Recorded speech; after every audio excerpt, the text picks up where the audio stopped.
আসসালামু আলাইকুম সেলিন আপু, কেমন আছেন? আলহামদুলিল্লাহ ভালো আছি। আপনি কেমন আছেন? এই তো আলহামদুলিল্লাহ। আপনি যদি বলতেন আমার দর্শকের উদ্দেশ্যে, আমার যারা ভিডিও দেখে বা যারা ভিডিও দেখবে, জি তারা যে বুঝতে পারে যে আমাদের কোম্পানিটায় আমরা কি কাজ করাই, কোনো সমস্যা আছে কিনা, বা আপনার অভিজ্ঞতাটা কেমন, যদি জি সামান্যতম যদি শেয়ার করতেন তাহলে মানুষ বুঝতে পারতো। জি আলহামদুলিল্লাহ, আমি এখানে জব করতেছি। আমার তো খুব ভালো লাগতেছে। আমি অনেক কিছু শিখতে পারছি, আমার অনেকটা অভিজ্ঞতা হয়েছে। এমনকি আমি কোম্পানি থেকে আসার পর অনেকটা আমার ভালো লাগছে। যেখানে আমি অন্য অন্য জব করছি কিন্তু এতটা ভালো লাগে না, কিন্তু এই কোম্পানিতে আসার পর আমারটা অনেকটা ভালো লাগছে।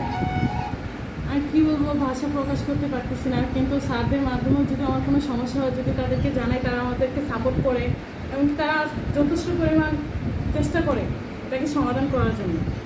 যতটুকু এমনকি আমি স্যালারি পাইছি আলহামদুলিল্লাহ, যথেষ্ট পরিমাণ তা যতটুকু দেওয়ার তা ততটুকু দিতেছে আমাদেরকে। আসসালামু আলাইকুম। ওয়ালাইকুম আসসালাম, ভালো থাকবেন।